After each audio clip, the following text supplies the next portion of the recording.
कहते हैं ना मरता क्या नहीं करता, उस टाइम आइडिया चलते हैं ऐसे दिमाग में, जो होता खोने के लिए कुछ नहीं है तो बहुत आइडिया आते हैं दिमाग में कि ये कर लेते हैं वो कर लेते हैं। इंग्लिश में बोला, समझ लिया इंग्लिश में, वही बहुत बड़ी बात होगी। उन्होंने जैसे ही पूछा ना सी का स्ट्रक्चर कैसे होता है, तो मैंने हाथ से ऐसे सी बना के बता दिया उन्हें। ओ भाई पूरी क्लास जो हंसी वहां पे कि यार ये क्या बन रहे। नॉर्मली हर एक आदमी उदास है, किसी से कोई बात नहीं कर रहा। क्यों? क्योंकि पूरे परिवार की याद आ रही है। इतने साल वहां पे निकाले, अचानक से परिवार से दूर हो गए। मतलब कोई बाथरूम में जाके रो रहा है, कोई कहीं रो रहा है, कोई चद्दर ओढ़ के रो रहा है। मैं क्या करूं, मैं ऐसे हाथ पैर कांपने लग गए थे। मैंने यार इनका सबका सेटअप हो गया है, मैंने रेस्टोरेंट करके फिर मतलब उसको ऊपर चढ़ा के वापस पटक दिया। मेरे पास में करने को है क्या? सब आईटी फील्ड के अंदर, इन सेक्टरों के अंदर सब में चले गए, कंप्यूटर फील्ड के अंदर सब चले गए, सब जॉब कर रहे हैं। मैं इकलौता, वो 150 रुपये मेरा कोई डेली का खर्चा भी है ना, वो मुझे घर से ही लेना पड़ रहा है। शर्म आती थी मांगने में भी। चाय पीने जाते थे, जितने भी दोस्त जाते थे वो सब एक ही नाम से, ग्रुप किसका? सुमित का। बाद में जब ये पर्सनैलिटी जी के घर पे गए, उस टाइम पे खुद का 5 रुपया भी नहीं पास में, तब झटका लगा एकदम से अंदर। फिर भी मैंने, वो सिस्टर की शादी हुई और 17 मई 2015 को फर्स्ट टाइम सूरत के लिए रवाना हुआ था। तारीख थी 14 नवंबर सन 1994।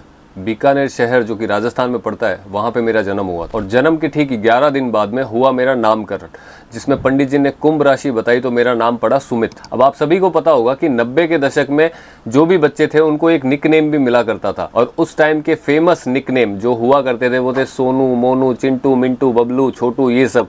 तो इन्हीं में से एक नाम मुझे भी मिला जो था सोनू। तो आपने अधिकतर वीडियो में सुना भी होगा कि मैंने खुद को सोनू भी बताया। तो व्यूअर्स, मैं सोनू भाई एमबी क्रिएशन से। व्यूअर्स, मैं सोनू भाई एमबी क्रिएशन से। बस तो व्यूअर्स, मैं सोनू भाई एमबी क्रिएशन सूरत। व्यूअर्स, मैं सोनू भाई एमबी क्रिएशन से। उम्मीद करता हूँ आप सब ठीक हो। तो वही दोनों मेरे ही नाम है, सुमित और सोनू। तो मेरा पूरा नाम हुआ सुमित सिंह राजपुरोहित। अब बात करते हैं मेरे परिवार की। परिवार में मेरे दादो सा, दादी सा, पापा, चाचा, मम्मी, मैं, सिस्टर, चाची, ये सब एक फैमिली है। पूरा परिवार मेरा बहुत सपोर्टिव रहा। स्पेशली मम्मी पापा ने, मैं जो भी करना चाहता था लाइफ में, उन्होंने मुझे पूरी छूट दी, करने दिया और अच्छी गाइडेंस भी दी हमेशा। कभी गलत किसी का करने नहीं दिया, नीयत साफ रखने की सलाह दी। तो उन चीज़ों के ज़रिए आज जो आप देख रहे हो वो चीज़ें पॉसिबल हो पाई। अब बात कर लेते हैं मेरे बचपन की। बचपन मेरा वैसा ही बीता है जो सन 2000 से पहले जितने भी लोगों ने जन्म लिया है, जिनका जैसा बचपन बीता है वैसा ही मेरा बीता है। वो ये अपने कंचे खेलते हुए, लकड़ी से टायर घुमा रहे हैं, सतोलिया खेल रहे हैं, ये जो गेम होते थे सारे गेम खेले हैं, आइस पाइस खेले हैं, बहुत सारे। मतलब कि जैसा अपना बचपन बीता है, जो मैं आज भी मिस करता हूँ। और आजकल के बच्चे वैसा उनको नहीं मिल पाता क्योंकि वो फ़ोन से आगे नहीं बढ़ पाते। तो अपना बचपन तो बहुत स्पेशल था, बहुत खुश था। और मेरे को आज भी याद है कि शुक्रवार को दूरदर्शन पे पिक्चर आती थी तो छत पे हम लोग टीवी उठा के लेके जाते थे कि भाई मिस नहीं करनी है, क्योंकि सप्ताह में एक ही बार आती थी। शुक्रवार को शुरू होती थी और खत्म होती थी रविवार को। 3 दिन चलती थी, डेली 2-2 घंटे की, जिसमें से ऐड बहुत ज़्यादा आते थे। 5 मिनट की मूवी, 15 मिनट के ऐड, लेकिन फिर भी देखते थे और उसी में खुश रहते थे। आज मोबाइल रहता है पास में, 24 घंटे कुछ भी देखो, लेकिन वो खुशी नहीं मिल पाती है क्योंकि वो जेन्युइन थी। और बहुत हेल्दी भी रहते थे उस टाइम पे, क्योंकि अपन स्पोर्ट्स खेलते थे, बाहर जाके प्रैक्टिकल गेम खेलते थे। तो बहुत अच्छा बचपन बीता है। मैं आज भी मिस करता हूँ, याद आती है। हम घर में भाई बहन जैसे बात करते हैं ना, तो हमारे बचपन की ही 24 घंटे बात करते रहते हैं कि उस टाइम तूने ऐसा किया था, मैंने ऐसा किया था। तो बहुत प्यारा बचपन बीता है, जो कि मैं शायद एक वीडियो में तो डिस्क्राइब भी नहीं कर पाऊंगा मेरे बचपन के बारे में। तो समझ गए होंगे आप, क्योंकि सन 2000 से पहले जिन्होंने भी जन्म लिया उनका सबका बचपन एक जैसा ही बीता है, क्योंकि वही सारे गेम थे, वही सारी चीज़ें थी जो अपन सबने करी है। अब बचपन के साथ साथ में एक चीज़ और होती है जहाँ पे स्कूल जाना पड़ता है, और सबसे मुश्किल फेज़ ये एक बच्चे को लगता है कि यार स्कूल जाना मतलब ये कैसा। रोते हुए स्कूल गए थे, जैसे आप सब लोग भी गए होंगे, रोते हुए गए थे। और स्कूलिंग में जैसे पढ़ाई के अंदर, स्कूल के अंदर मैं अच्छा था, एवरेज स्टूडेंट था। ऐसा भी नहीं था कि 95%, 100% वाला 24 घंटे किताबें खोल के बैठा हूँ, वैसा स्टूडेंट था नहीं मैं कभी। और ऐसा भी नहीं था कि जो मर मर के 40% ला रहा है, 45% ला रहा है, पास हो रहा है, जिसको ABCD नहीं आ रही, रोज़ टीचर की मार खा रहा है, वैसा भी नहीं था। मार बहुत खाई है टीचरों से, हर टीचर से। हर टीचर अभी भी जानते हैं, वो बात करते हैं तो हमेशा यही किस्से होते हैं कि भाई तूने इस तरीके से मार खाई है। वो उंगलियों में पेन डाल के घुमा देते थे। और गर्ल्स क्लासेस चलती थी, उनके बाहर हाथ खड़े करके खड़े कर देते थे। 1-1 घंटे, 2-2 घंटे कंटिन्यू खड़े रहते थे। मुर्गा बना के छोटे बच्चों की क्लास में जानबूझ के लेके जाते थे, बेइज्जत करवाने के लिए, ताकि अगली बार से पढ़े साले ये। तो वो ये चीज़ें फेस करी है स्कूल के अंदर। स्टूडेंट नॉर्मली था। 8वीं तक तो मैं काफ़ी अच्छा था वैसे स्टूडेंट, क्योंकि हमने बोर्ड की एग्ज़ाम दी थी और मैं मैंने 5वीं क्लास का भी बोर्ड दिया एक्चुअली, तो वो भी मैंने अच्छा दिया था और 8वीं का भी मैंने अच्छा दिया था। फिर धीरे धीरे जैसे जैसे अपन ने साइंस मैथ ली, इंजीनियरिंग का आगे देखा था भविष्य की। साइंस मैथ लिया मैंने एक्चुअली देखा देखी में, क्योंकि मेरे कुछ दोस्त थे वो ले रहे थे तो हमने भी ले ली साइंस मैथ, है ना, मैथ ले ली। अब आगे क्या करना है क्या नहीं करना है कुछ पता नहीं, बस खाली ले ली साइंस मैथ। 8वीं तक काफ़ी अच्छा स्टूडेंट था। उसके बाद में थोड़े सब्जेक्ट चेंज हुए, हार्ड चीज़ें आने लगी और दोस्त ज़्यादा बनने लग गए, मौज मस्ती में ज़्यादा टाइम बीतने लग गया। स्कूल से मतलब जैसे होता है ना छोटा मोटा बंक भी मार लेते थे। अब बंक मारते थे खाली क्रिकेट खेलने के लिए, क्योंकि शौकीन था मैं क्रिकेट का बचपन से खेलने में, तो हमेशा खेलते थे, भाग जाते थे कभी इधर कभी उधर। कोई भी स्पोर्ट्स का स्कूल में कुछ भी फंक्शन होता था, प्रोग्राम होता था, कैंप होता था, मैं छोड़ता नहीं था कभी भी, वैसे एक्टिव रहता था। स्कूल में जितने भी प्लेज होते थे 15 अगस्त 26 जनवरी उन सब में खुद पार्टिसिपेट भी करता था, ऑर्गेनाइज भी करता था बच्चों के हिसाब से, मतलब इन चीज़ों में बहुत एक्टिव रहता था मैं खुद भी। और जैसे सिंगिंग हो गई, ये भी मैंने बहुत कर रखी है पहले, आपको शायद हैरानी होगी लेकिन मैंने कर रखी है। प्लेज में करता था। मेरे को जैसे हमारे जैसा शहर बताया बीकानेर, वहाँ पे टाउन हॉल पड़ता है, टाउन हॉल पड़ता है, तो वहाँ पे ये सब प्लेज वगैरह काफ़ी होते थे उस टाइम पे। तो वहाँ पे मैंने एक एक्टिंग के अंदर मैंने अवार्ड भी जीता है और बहुत बड़े बड़े आदमियों के सामने मैंने अवार्ड जीता है। उस टाइम पे मेरी उम्र बहुत छोटी थी, 11-12 साल का ही था, लेकिन मैंने एक यादगार रोल किया था वहाँ पे, एक नौकर का प्ले था। बहुत अच्छा था। हमारे सर थे जहाँ पे स्कूलिंग मैंने करी थी, वहाँ के एक सर थे, उन्होंने वो लिख के दिया था हमें, तो हमने तैयारी की और वहाँ पे मैंने अवार्ड भी जीते। तो वो आज भी मेरे पास में पड़े हुए हैं वो अवार्ड। तो इन चीज़ों में थोड़ा ज़्यादा एक्टिव रहता था, ना कि पढ़ाई की तरफ रहता था, पढ़ाई में भी लेकिन इतना नहीं था। फिर वो जैसे जैसे सब्जेक्ट थोड़े हार्ड होते गए 8वीं के बाद में, 8वीं तक तो सब 70-80% सभी ले आते हैं, उसके बाद में पता चलता है कि पढ़ाई में बंदा कैसा है। तो वहाँ पे मेरा भी पता चलने लगा। 10th आई, 10th के अंदर थोड़ा सा डाउनफॉल आया, मतलब कि उस टाइम में मेरे कुछ 57 या 58% बने थे 10th के अंदर, तो वो सेकंड डिवीजन में आ गए। सेकंड डिवीजन मंजूर नहीं थी, क्योंकि घर वालों की इज्जत आन बान शान लगी होती है पड़ोसियों के सामने और लोगों के सामने कि भाई क्या नंबर लेके आए तुम्हारे बेटा। तो वो फिर भी चलो वो एडजस्ट कर गए उस टाइम पे। अब 10th खत्म होने के बाद में मैंने साइंस मैथ ले ली। अब पता नहीं है कि साइंस मैथ क्यों ले रहा हूँ, आगे मेरी क्या होगा, इसका रिजल्ट क्या है, मेरे को क्या मतलब इसका फ्यूचर क्या है साइंस मैथ लेने, कुछ पता नहीं है, बस दोस्तों ने लिया तो हमने भी ले ली। मेन रीजन पता है क्या था, कि साइंस मैथ सबसे ऊंचा वाला होता है ना, कि आर्ट्स ले लिया कॉमर्स ले लिया तो कोई पूछेगा भी नहीं कि यार कौन है, आर्ट्स के स्टूडेंट है, कॉमर्स के स्टूडेंट है ना। लेकिन साइंस मैथ उस टाइम पे बहुत ऊंचा हुआ करता था। क्यों? क्योंकि आगे फील्ड था इंजीनियरिंग, तो वहाँ पे ले लिया इज्जत के चक्कर में कि भाई हम सबसे ऊपर वाले में जाएंगे, नीचे क्यों जाए। साइंस मैथ लेने के बाद में 11th-12th करी, तो वहाँ पे भी यही सिस्टम रहा और 52-53% से मैंने 12th पास करी। हालांकि मैं फेल नहीं हुआ कभी भी ज़िंदगी में, एक बार भी स्कूलिंग के टाइम पे कभी फेल नहीं हुआ इसमें। लेकिन सारे टीचर के सामने मैं स्टूडेंट अच्छा था, जैसे होता ना कि ये लड़का अच्छा है, उनको मेरे नंबर से कभी कोई फर्क नहीं पड़ा, क्योंकि उनको ऐसा लगता था ये 52-53% ला रहा है लेकिन इसका IQ बहुत तेज है। और नॉर्मली होता है ना कि अपन कॉमन सेंस होती है आदमी में, तो वो उन मेरे साथ वाले बच्चों से मेरी कहीं ज़्यादा थी, क्योंकि मैं वो इवेंट फलाना ढिंकला सब स्कूल की चीज़ें मैनेज कर देता था खुद मिनटों के अंदर। तो वो चीज़ों से सारे टीचर वगैरह, हमारी प्रिंसिपल मैम थी, तो वो मेरे से खुद वैसे अटैच रहते थे कि भाई ये बंदा एक्टिव है काफ़ी ज़्यादा। तो इस वजह से स्कूलिंग मेरी इसी टाइप से बीती है। मार वार मैंने बहुत खाई है टीचरों से, हद से ज़्यादा खाई है, लेकिन वो प्यार भी मेरे को बहुत करते थे। अब जैसा मैंने आपको बताया था, मेरा जन्म बीकानेर में हुआ था, स्कूलिंग भी बीकानेर से हुई, लेकिन मेरी कॉलेज हुई थी वो हुई है जयपुर से। जयपुर राजस्थान की जो राजधानी पड़ती है जयपुर, बहुत खूबसूरत शहर है और बहुत अच्छा शहर है। मैं आज भी जाता रहता हूँ वहाँ पे कंटिन्यू, क्योंकि मेरे बहुत सारे फ्रेंड सर्कल वहाँ पे हैं। कॉलेज मेरी वहीं हुई है। लाइफ के 5 साल इंपॉर्टेंट जो मैंने सीखा ना, बेसिक नॉलेज है, दुनियादारी देखी है, सारी चीज़ें देखी है। वहाँ पे भी उतार चढ़ाव बहुत सारे देखे हैं। 500 रुपये में पूरा महीना निकालना, है ना, एक तरीके से घर गृहस्थी चलाने के बराबर होता है, मतलब कि क्योंकि पेरेंट्स तो वहाँ पे होते नहीं, हम तो हॉस्टल में रह रहे हैं। हॉस्टल के अंदर वो 500 रुपये में, 1000 रुपये में खुद की पॉकेट मनी, क्योंकि हॉस्टल का पैसा तो जमा हो जाता था, खाने पीने का रहने का वो तो ऑलरेडी जमा है। अब अपनी खुद की खर्ची है 500 रुपये, 600 रुपये, 1000 रुपये एक्स्ट्रा अपने पास में, तो उसमें पूरा महीना निकालना वो बहुत बड़ी बात थी। तो वहाँ से मैनेजमेंट सीखा सारा कि कैसे होता है। अब कॉलेज की आपको बताता हूँ मेरी लाइफस्टाइल क्या थी, कैसी थी कॉलेज में, मैंने क्या किया। अब जैसे मोस्टली आप लोग जानते होंगे कि मैंने साइंस मैथ ली थी, तो फिर इंजीनियरिंग ही करनी थी मुझे। चला गया, हिंदी मीडियम से स्कूलिंग करी थी और जाते ही वहाँ पे इंग्लिश मीडियम आ गई सामने। ठीक है, फर्स्ट दिन गया था कॉलेज, मतलब शुरू में 10-12 दिन तो वो एडमिशन ये सब करने में लग गए, और 15-20 दिन में वापस घर पे आया, बीकानेर आया, मम्मी से मिल के वापस में गया, हॉस्टल सेट कर लिया, कॉलेज पहुंचा। कॉलेज का पहला दिन गया, तब तक 15 से 20 क्लासें निकल चुकी थी। तो 20 दिन बाद में मैं फर्स्ट दिन उस क्लास के अंदर बैठा। मैं किसी को जानता नहीं, आसपास मेरे कौन बैठे हैं, दोस्त हैं कोई, क्योंकि फर्स्ट टाइम मिल रहा हूँ मैं सबसे। और 20 दिन की क्लासेस में कंप्यूटर का उस टाइम पे वो चल रहा था, जो पीरियड होता है वो कंप्यूटर का चल रहा था लेक्चर। तो मैम ने मेरे को पहली बार देखा, शायद उन्होंने देखा है, मुझे बताया नहीं कि भाई तू पहली बार आया इसलिए तेरे से पूछ रही हूँ। तो उन्होंने जनरली 2 दिन पहले पढ़ाया होगा, मेरे को आइडिया नहीं इस चीज़ का, 2 दिन पहले कुछ पढ़ाया होगा कि सी का स्ट्रक्चर कैसे होता है। ये नॉर्मली है ना, सी मतलब कंप्यूटर में एक लैंग्वेज होती है, जैसे सी होती है, सी प्लस होती है, सी प्लस प्लस होती है, जावा होती है, ये सब लैंग्वेज होती है कंप्यूटर की, ठीक है। तो उन्होंने मुझसे पूछा कि सी का स्ट्रक्चर का मतलब होता है कि वो डेफिनेशन पूछ रहे थे, परिभाषा पूछ रहे थे। तो मैं तो अब हिंदी मीडियम से निकला हुआ, उन्होंने इंग्लिश में बोला, समझ लिया इंग्लिश में, वही बहुत बड़ी बात होगी। उन्होंने जैसे ही पूछा ना सी का स्ट्रक्चर कैसे होता है, तो मैंने हाथ से ऐसे सी बना के बता दिया उन्हें।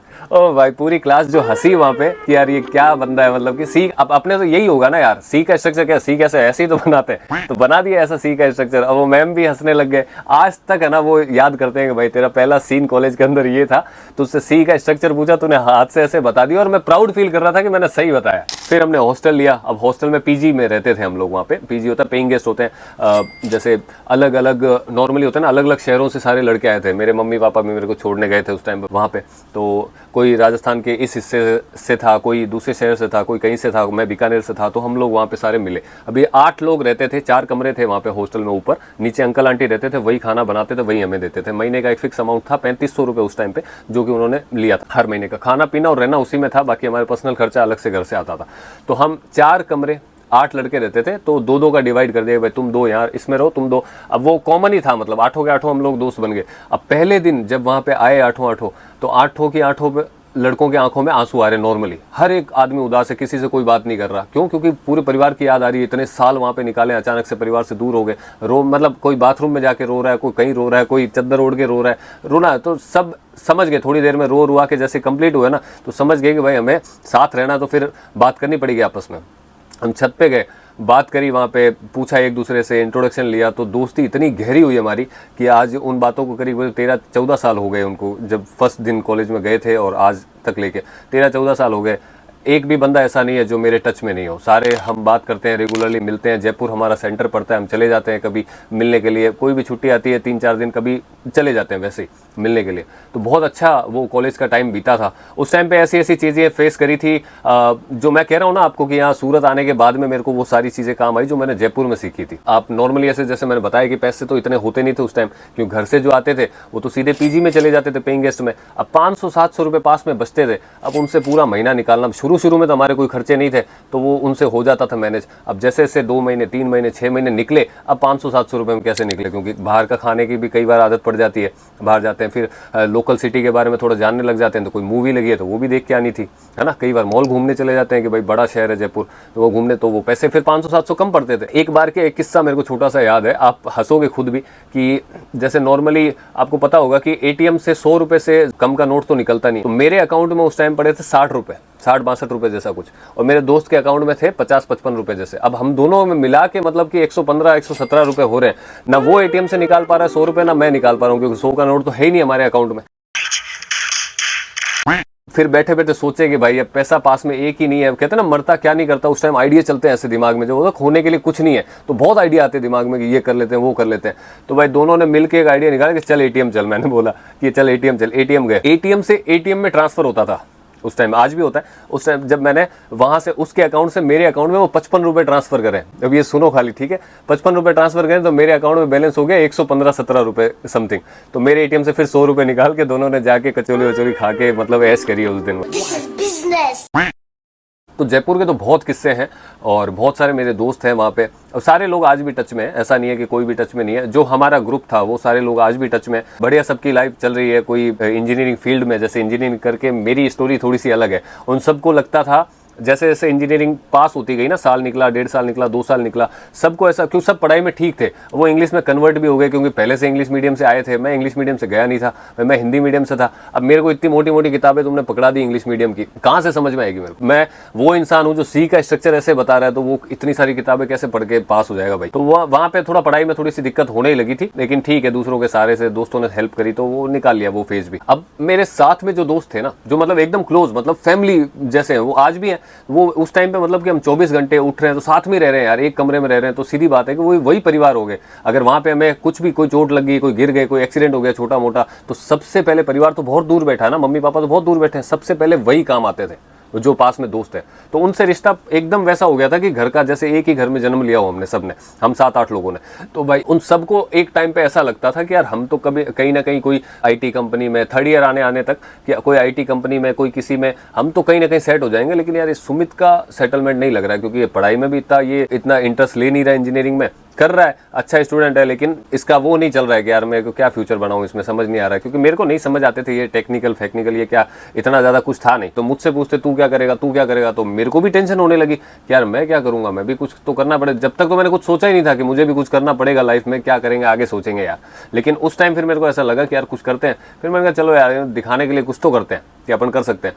तो मैंने ऐसे ही मतलब मजे में ना, मैं कुछ लोगों की, 2-4 लोगों की, जो कि एक होते हैं ना अपने से एज में बड़े होते हैं, फ़ायदा उठाना जानते हैं कि भाई लपेट इसको, ये खुद ही आना चाह रहा है तो इसको लपेटो, है ना। ऐसे लोग कुछ 2-4 मिल गए मेरे को, और मैं उस टाइम पे अपने आप को ऐसा समझता था कि भाई मेरे को कोई बेवकूफ़ नहीं बना सकता, है ना। ये होता है, उसे वो 18-19 साल की उम्र थी उस टाइम पे, ऐसा लगता ही है मेरे को कोई बेवकूफ़ नहीं बना सकता। तो मैं, वो बड़े बड़े लोग थे जो मेरे से एज में 3-3 गुना बड़े थे, उन्होंने मेरे को सजेस्ट किया कि रेस्टोरेंट खोल लो, इस एरिया में बहुत चलेगा। अब लिटरली है ना, उस एरिया के अंदर जहाँ पे हम रहते थे वहाँ पे 30 कॉलेज थी इंजीनियरिंग की, और इंजीनियरिंग के अलावा भी काफ़ी कॉलेज थी, और सारे स्टूडेंट थे बाहर के, लोकल जयपुर के 5% स्टूडेंट, बाकी सारे बाहर के। तो वहाँ पे हॉस्टल, पीजी, रूम किराए पे, फ्लैट किराए पे, पूरा एरिया उसी टाइप का था वो, है ना।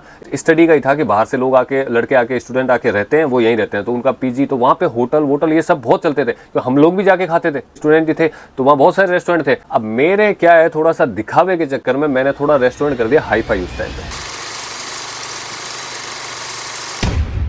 घर वालों से ले लिए पैसे उस टाइम पे, कि उन्होंने बोल दिया कि भाई, मैंने नॉर्मली है ना, ये आप अचंबा करोगे इस चीज़ में, कोई के भी पेरेंट्स ऐसे नहीं होंगे जिन्होंने उस टाइम पे रेस्टोरेंट के लिए, जैसे ही मैंने बोला उन्होंने हाँ बोल दी, और चालू इंजीनियरिंग में है, वो सोच भी नहीं रहे उस टाइम पे कि भाई हमने इसको इंजीनियर बनने के लिए भेजा है और ये रेस्टोरेंट कर रहा है और हम इसको करवा रहे हैं, ठीक है। वो एक सपोर्टिव यही चीज़ होती है कि मम्मी ने उस टाइम पे सपोर्ट किया, वैसे ही बिना जान पहचान के उन्होंने सपोर्ट कर दिया। चलो वो उनका दिल था कि यार बच्चा कुछ करना चाह रहा है, अच्छी सोच है, करने देते हैं, क्या दिक्कत है। हाँ, कुछ अच्छा उनके माइंड में पॉजिटिव था, लेकिन उनको ये पता नहीं था ना कि भाई ये इसको कुछ ABCD नहीं आती है रेस्टोरेंट की।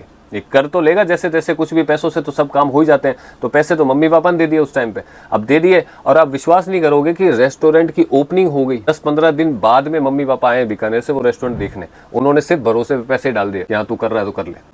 वो कोई इंटरफेयर नहीं किया उन्होंने उस रेस्टोरेंट के अंदर कि भाई हम जाके देखें तू क्या कर रहा है, बता कहाँ पैसे देने हैं, हम अपने हाथ से देंगे। मैं 19 साल का मैच है उस टाइम पे, 19 साल का, और मेरे को भरोसे पे उस टाइम पे पैसे दे दिए पूरे।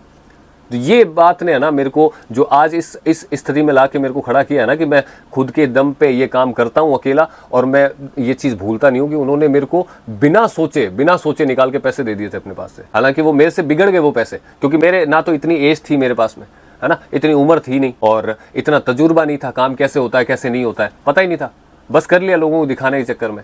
अब चालू किया रेस्टोरेंट, दिमाग तो ठीक ही चलता था, तो शुरू में चालू किया, दिखाया, थोड़ा हाई फाई खोल दिया उसको बहुत ज़्यादा उस एरिया के हिसाब से, क्योंकि वहाँ पे यार हम जैसे, मतलब कहते हैं ना कि हम जैसे स्टूडेंट रहते थे, तो हम तो भाई वैसे भी 5-5, 10-10 रुपए के लिए इधर उधर मारामुरी करते घूमते थे कि भाई तू दे दे, तू दे दे, तू दे दे। तो हम 150-200 वाला खाना तो प्रीफर ही नहीं करते थे, हम तो सीधा जाते जिसका सबसे सस्ता है, 30 रुपये में थाली है, 35 रुपये में थाली है, यही रेट चलती थी उस टाइम पे, 40 रुपये में थाली है। तो हम तो ऐसी जगह जाके, हमें तो पेट भरने से मतलब था, हमें अच्छा खाना, अच्छी जगह कोई मतलब नहीं था। 2 पराठे लिए आलू के 20-20 रुपये के, खत्म के, इतना बड़ा पराठा, तो वो खा के हम वैसे थे। अब मैंने उस जगह पे रेस्टोरेंट खोल दिया और 200 रुपये 250 रुपये में एक जना पेट भर के खा सके वैसा। बैठने की व्यवस्था अच्छी कर दी, AC वेसी लगा दी, अच्छे कुक बुलवा लिए, अच्छा सामान कर दिया, अच्छी सिटिंग कर दी, ये सब कर दिया। तो वहाँ पे कौन आने वाला था, कोई नहीं। महीना भर हो गया भाई, इतना कोई रेस्पॉन्स मेरे को दिखा नहीं। मैंने कहा यार ये अपन ने काम तो गलत कर लिया, क्या करें अब। तो फिर एक वैसे बैठे बैठे एक दिन एक आइडिया आया। अब ये भी है ना, ये चीज़ें ये यहाँ पे काम आई है मेरी सूरत में। जैसे एक एग्जांपल देता हूँ आपको कि मैं उस दिन बैठा बैठा मेरे पास में आइडिया आया। मैंने कहा यार क्या करें, मैं ऐसा चल नहीं रहा है, तो मैं टिफ़िन का कुछ सेट करते हैं, इसी में सामान वामान अपने पास में है ही, टिफ़िन का कुछ सेट करते हैं। तो वहाँ पे इंजीनियरिंग कॉलेज के पास में क्या है ना, वो इंडस्ट्रियल एरिया था, सीतापुरा इंडस्ट्रियल एरिया है। सांगानेर एयरपोर्ट जो पड़ता है ना जयपुर का, उससे 2-3 किलोमीटर की दूरी पे ही हम रहते थे। तो वहीं पे वो इंडस्ट्रियल एरिया है पूरा सीतापुरा। तो वहाँ पे डायमंड वायमंड ज्वेलरी वुलरी, जो जयपुरी ज्वेलरी वगैरह होती है ना, वहाँ की बड़ी कंपनी थी, बहुत सारी कंपनियाँ उसके अंदर, ज्वेलरी जेम्स उसका नाम है। तो वहाँ पे अंदर कम से कम 200-50 कंपनियाँ थी उस इंडस्ट्रियल एरिया के अंदर। तो वहाँ पे रात को नाइट शिफ्ट लगती थी मजदूरों की। ये बात मेरे को कहीं से पता चली कि यार नाइट शिफ्ट लगती है और इनको टिफ़िन कंपनी वाले मंगवा के देते हैं। तो मैं एक दिन पहुँच गया वहाँ पे बात करने। अब बात करने पहुंचा तो मैनेजर ही आते हैं, वो उनके ओनर तो ये टिफ़िन वालों से बात करने आते नहीं। तो मैनेजर आया, हाँ बोलो। तो मैंने कहा कि मेरा ऐसा ऐसा काम है टिफ़िन का, तो मैं यहाँ पे मैंने सुना है कि भाई आपकी नाइट शिफ्ट चलती है, तो जितने भी टिफ़िन हो गए मैं डिलीवरी करवा दूंगा यहाँ पे। तो बोला क्या रेट है? तो मैंने कहा भाई 35 है। तो उन्होंने बोला कि भाई हम तो पहले से जिससे मंगवा रहे हैं वो भी 35 ही है, उसका रेट वेट सही है, खाना भी अच्छा आता है, 35 ही है, तो आपसे क्यों ले।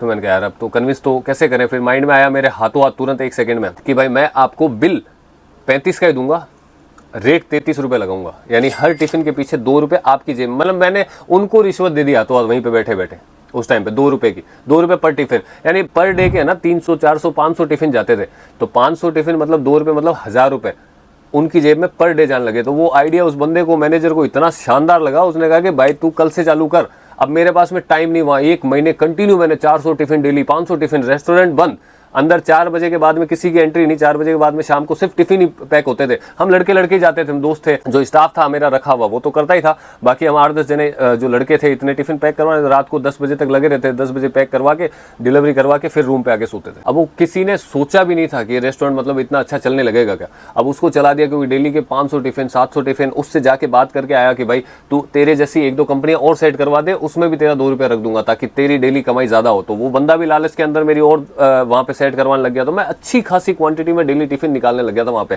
उन मजदूरों के हिसाब से, ठीक है। तो धीरे धीरे थोड़ा बहुत पैसा आया, 2-3 महीने के अंदर, मतलब ये चीजें चलाई ना, 2-3 महीने में पैसा आने लगा। तो उस टाइम पे फिर वो थोड़ा सा एक, अब 19 साल का बच्चा तो 19 साल की तरह ही सोचेगा। वहां पे थोड़ा सा हाई फाई लाइफस्टाइल, ये ब्रांडेड कपड़े, बाइक, फैंसी जूते, ये वो, इन सब में आगे रेस्टोरेंट पे ध्यान धीरे धीरे कम कर दिया। तो ऐसा लगा कि अब तो ये चल गया, मतलब अब तो ये चलेगा, मैं जाऊं नहीं जाऊं क्या दिक्कत है। तो मैं जाना बंद कर दिया वहां पे। आदमी जब खुद ही अपनी उस पर मौजूद नहीं होगा तो वो तो आज नहीं 1 महीने बाद तो फ्लॉप हो गई। वही चीज़ हुई 2-3 महीने बाद में वो पूरा डाउनफॉल आ गया। अब वहाँ पे मुझे खुद कुछ समझ में नहीं आया मैं क्या करूँ। अब ऐसी स्थिति आ गई थी कि भाई मैं खुद वहाँ पे जाके भी कुछ नहीं कर पा रहा, क्योंकि वो सारे कॉन्टैक्ट टूट जाते हैं। जहाँ से पहले किया था वो बंदा टूट गया, वो दूसरी जगह सेटिंग कर ली। अब उसको मैंने आइडिया भी दे दिया 2 रुपये वाला, तो जहाँ से टिफिन मंगाएगा सबको खुद सुना देगा वो आइडिया। तो वो चीज़ें करके वहाँ से मतलब कि 6-8 महीने 6-7 महीने के अंदर वो रेस्टोरेंट खोल भी दिया, उसको एक पीक पे ले भी गया और वहाँ से वापस पटक भी दिया उसको। मतलब ये सिर्फ और सिर्फ दिखावा, बिना नॉलेज, और एक कहते हैं ना कि जिस चीज़ के बारे में मतलब कि एक थोड़ा सा ओवर आदमी ऐसा सोचता है उस टाइम पे कि मैं बस मैं कर लूँगा। उस चक्कर में बहुत सीख दी उस काम ने मेरे को, है लाइफ के अंदर बहुत सीख दी। वैसी गलती मैंने ज़िंदगी में दोबारा नहीं करी कभी, क्योंकि वो गलती मेरे को बहुत टाइम तक भुगतनी पड़ी थी और लंबी भुगतनी पड़ी थी, क्योंकि उस रेस्टोरेंट में बहुत पैसे लगे थे। इंजीनियरिंग खत्म होने वाली थी, क्योंकि चौथा साल चल रहा था, 4 साल का कोर्स होता है। अब 1-1.5 महीना बचा था, फाइनल एग्जाम थे, उसके बाद में सब अपने अपने रास्ते, क्योंकि लड़कों ने तो अपना अपना सेटअप देख लिया था। कोई गुड़गांव जाने वाला था, कोई नोएडा जाने वाला था, कोई जयपुर ही शिफ्ट होने वाला था, और मेरा कुछ पता नहीं है कि मैं क्या करूँगा। मतलब बहुत ऐसा फेस था, मैं मतलब बोल के कैसे बताऊँ आपको, जैसा मैंने फील किया था उस टाइम पे। तो वो समझ ही नहीं आ रहा मैं क्या करूँ। मैं ऐसे हाथ पैर कांपने लग गए थे। मैंने यार इनका सबका सेटअप हो गया है, मैंने रेस्टोरेंट करके फिर मतलब उसको ऊपर चढ़ा के वापस पटक दिया। अब मेरे पास में करने को है क्या? दिमाग में कुछ नहीं चल रहा है कि अब मैं क्या करूं क्या नहीं करूं। मतलब एकदम सन्नाटा हो गया था वहां पे दिमाग, कुछ नहीं। फिर 4-6 महीने वो दोस्त भी निकल गए, कोई कहीं चला गया, कोई कहीं चला जाएगा। मैं 4-6 महीने जयपुर में ही रुका रहा अकेला। अब उस टाइम पे खाली, क्योंकि मेरे को अब मैं घर जाके क्या बोलूं कि है ना कि जॉब, कौन सी जॉब, क्या जॉब करेंगे, क्योंकि जॉब का कुछ इतना पता ही नहीं था ना। इंजीनियरिंग इतनी ढंग से कर पाया था कि भाई मैं उसमें कुछ बन पाऊँ या कर पाऊँ, तो समझ में नहीं आया कुछ भी। तो घर पे भी जाने जैसा नहीं कि भाई मैं बोलूँ गया। तो 4-6 महीने वैसे ही निकाले, वहाँ पे बैठे रहे, टाइम पास करते रहे। कुछ नहीं है, सुबह उठ रहे हैं 10 बजे, पड़े हैं, कुछ खाना मिल रहा है वहाँ आंटी के पास में तो खा लिया, उस हिसाब से मतलब 4-6 महीने निकाले। फिर टाइम आया कि मेरी सिस्टर की शादी तय हो गई थी, तो मुझे मेरे बीकानेर शहर तो जाना पड़ा। गया 2-3 महीने वहाँ पे उस टाइम पे रुका। अब उस टाइम मन में एक चीज़ थी, बचपन से सिस्टर को बोलते थे कि जब तेरी शादी होगी तो तेरे को मैं मेरी तरफ से कार दूंगा। ये मतलब मेरा कमिटमेंट था उसको कि मैं मेरी तरफ से तेरे को कार दूंगा और तू रखना उस चीज़ को। लेकिन जब शादी हुई उस टाइम पे मेरे पास में खुद साइकिल खरीदने के पैसे नहीं थे, खुद की। हालांकि पापा मम्मी ने सब कुछ किया उस सिस्टर के लिए, लेकिन मेरे पास में नहीं थे। मेरा कमिटमेंट खत्म हो गया था वहाँ पर, क्योंकि मेरे पास में तो खुद के लिए साइकिल खरीदने के पैसे नहीं है, मैं उसको कार कैसे दे पाता।